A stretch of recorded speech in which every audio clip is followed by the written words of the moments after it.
छोटी सी ये चींटी खोई हुई सी लग रही है, लेकिन असल में ये इधर उधर भोजन तलाश कर रही है। ये अपनी कॉलोनी से दूर निकल आई है और खाने के लिए कुछ अच्छा ढूंढ रही है। चींटियों की नजर कमजोर होती है, इसीलिए उन्हें एक दूसरे के साथ कम्युनिकेट करने के लिए फेरोमोन का सहारा लेना पड़ता है। ये फेरोमोन चींटियों के कोऑर्डिनेशन के पीछे का सीक्रेट है। ये वो रसायन सुराग है जो चींटियां अपने रास्ते पर छोड़ देती हैं, ताकि दूसरी चींटियों को पता चल सके कि कहां जाना है और यहाँ तक कि उन्हें क्या करना है। जब चींटियां चलती हैं तो वे निशान छोड़ने के लिए अपने पेट को अलग अलग सरफेस पर टैप करती हैं। ये जीव अलग अलग कामों के लिए अलग अलग तरह के करीब 20 सिग्नल रिलीज कर सकते हैं। ये उनके कॉम्प्लेक्स कम्युनिकेशन सिस्टम को जोड़ता है। कुछ फेरोमोन खतरे से छुटकारा पाने के लिए मदद के बारे में होते हैं, कुछ अन्य चींटियों को भोजन के लिए बुलाने से जुड़े होते हैं। अरे यहाँ पर ऐसे फेरोमोन भी हैं जिनका इस्तेमाल ये मदद मांगने के लिए करते हैं। जिस छोटी चींटी को आपने पहले देखा था, वे कुछ तनों और पत्थरों पर चढ़ गई है। अचानक उसे बचे हुए सैंडविच का एक बड़ा टुकड़ा मिलता है, जिसे फेंक दिया गया था। ऐसा खजाना देखने के बाद चींटी तेजी से पीछे मुड़ती है और अपने पेट से जमीन को छूती है। जल्द ही दूसरी सामान उठाने वाली और वर्कर चींटियां दिखाई देती हैं। सामान उठाने वाली चींटियां अपने एंटीना को छूकर एक दूसरे से कम्युनिकेट करती हैं। ये तब तक जारी रहता है तब तक पूरी जानकारी घोंसले तक पहुंच नहीं जाती। कई सामान ढोने वाली चींटियां अपने काम को रोक देती हैं और सैंडविच के रास्ते पर निकल पड़ती हैं। वो भोजन के शाही टुकड़े को देखती है जो न जाने कहां से वहां पहुंचा था और उसके कुछ टुकड़ों को उठाना शुरू कर देती हैं। कई बड़ी सैनिक चींटियां जिनका मुख्य काम लड़ना और घोंसले की रक्षा करना है, पास के एरिया में पेट्रोलिंग करती हैं। इस तरह दूसरे कीड़े उनका खाना नहीं छीन सकते। वे घर वापस जाने लगती हैं। उन्हें अपनी पूरी कॉलोनी को भोजन कराना है। रानी चींटी एक दिन में 15,000 अंडे देती है, इसीलिए उन्हें जितना हो सकता है वो सारा भोजन चाहिए।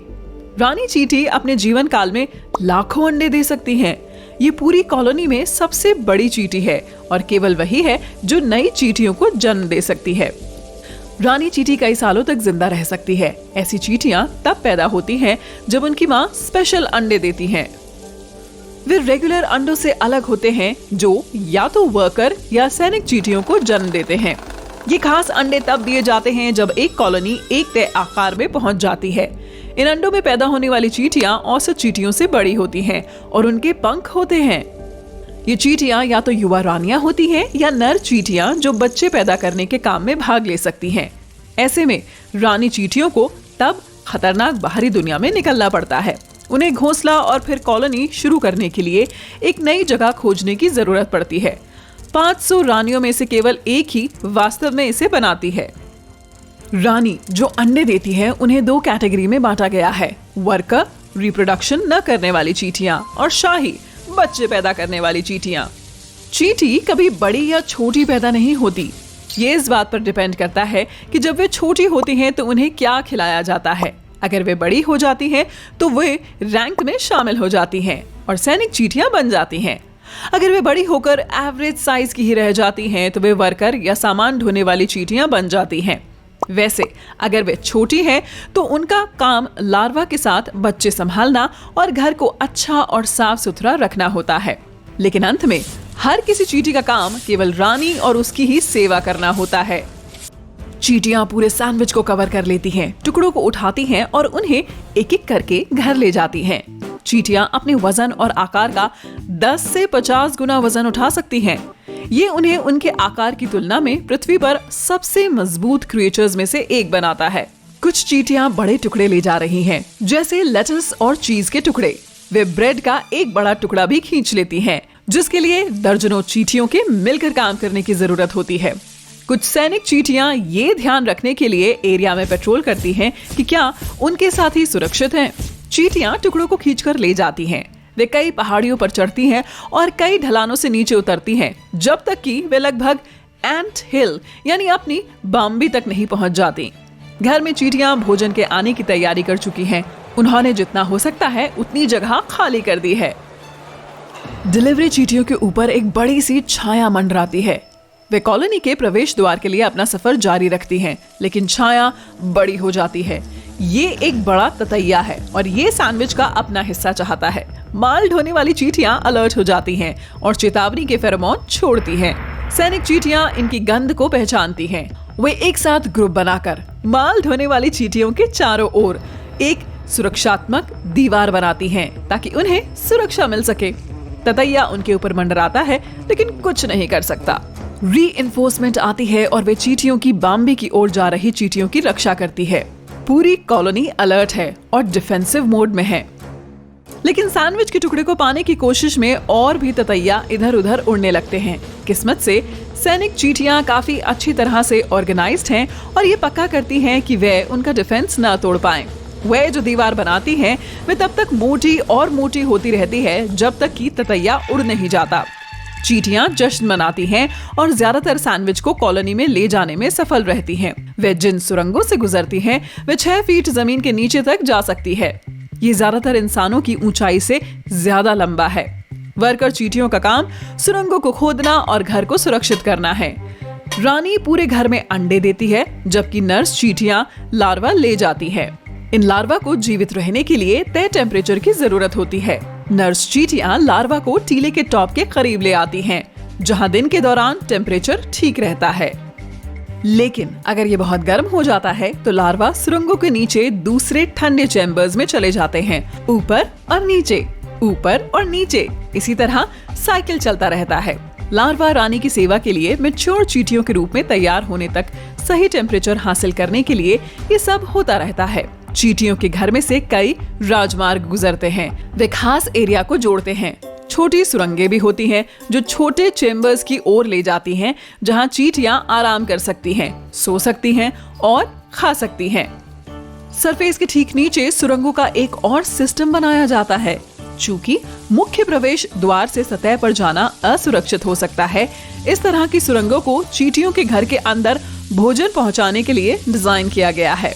इस सिस्टम की इकलौती डाउनसाइड ये है कि दूसरे खतरनाक जीव भी इन सुरंगों में घुस सकते हैं और चींटियों पर उन्हीं के घर में हमला कर सकते हैं। चींटियां अपनी ट्रॉफी लेकर वापस घर में आ जाती हैं। वे दावत के लिए तैयार हो रही हैं। लेकिन चूंकि ये जीव भी बेहद साफ सुथरे होते हैं, इसीलिए वे हमेशा ये पक्का कर लेते हैं कि वे जो कुछ भी घर लाते हैं उनमें कोई खराबी ना हो। खैर, भोजन हजारों चींटियों के बीच बांट दिया जाता है। वे ज्यादातर सैंडविच को कुछ ही घंटों में सुरंगों से नीचे ले जाती हैं। कोई ब्रेक नहीं है, बस काम करो। लेकिन अचानक उन्हें लगता है कि जमीन खिसक रही है। कई वर्कर और माल ढोने वाली चींटियां दहशत में सुरंगों से नीचे उतर जाती हैं।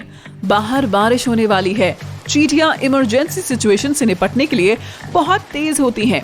वे जल्दी से घर के मुख्य द्वार पर जाती हैं और छेद को कचरे से भर देती हैं। ऐसे में उनके घर में पानी नहीं घुस पाता, लेकिन ये बारिश को अंदर जाने से नहीं रोक सकता। चींटियों की बाम्बी में कई प्रवेश द्वार और भागने के रास्ते हैं। वैसे ही जब जरूरत पड़े इन छेदों को भी ब्लॉक करने के लिए पर्याप्त समय नहीं होता। चींटियां बाढ़ से बचने की कोशिश में सरफेस की ओर भागने लगती हैं। छोटे चैम्बर पानी से भर जाते हैं, लेकिन नर्स चींटियां सरफेस तक पहुंचने में कामयाब हो जाती हैं। हालांकि बारिश अभी भी तेज है। ये छोटे जीव बारिश बंद होने तक इंतजार करने के लिए एक सुरक्षित जगह पर पहुंच जाते हैं। चींटियों की बाम्बी पूरी तरह से पानी से भर गई है। इसका मतलब है कि चींटियों को दूसरी जगह ढूंढनी होगी और एक नई कॉलोनी बनानी होगी। वे नए इलाकों की खोज शुरू करती हैं। उनका दूसरी चींटियों के घर से सामना होता है और उन्हें जिंदा रहने के लिए उनसे बचना पड़ता है। शुरुआत में वे लगभग 2.5 लाख थीं। अब वे संख्या की केवल आधी हैं। घंटों की यात्रा के बाद उन्हें कुछ ऐसी जमीन मिलती है जो बसने के लिए काफी सेफ लगती है। रानी चींटी अंडे देना कभी बंद नहीं करती, इसीलिए अपने अनूठे ऑर्गेनाइजेशनल स्किल के साथ चींटियां असल में कुछ ही दिनों में नया घर बना लेती हैं। अगर रानी चींटी गायब हो जाती है तो चींटियां काम करना बंद कर देती हैं और कॉलोनी छोड़ देती हैं।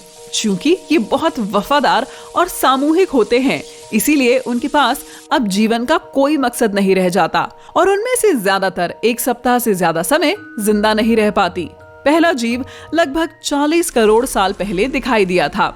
जहां तक चींटियों का सवाल है, उन्होंने लगभग 10 करोड़ साल पहले जीवन की शुरुआत की थी। वह डायनासोर के साथ कंधे से कंधा मिलाकर चलती थी। वे उस समय के सबसे प्रभावशाली कीड़े नहीं थे। जॉइंट ड्रैगन फ्लाइज, कॉकरोच और दीमक असल में कीड़ों की दुनिया के बड़े खिलाड़ी थे, लेकिन 6 करोड़ साल पहले चींटियों ने प्रमुख कीट के खिताब का दावा किया था। एंटार्कटिका को छोड़कर पूरी दुनिया में चींटियों की 12,000 से अधिक प्रजातियां रहती हैं।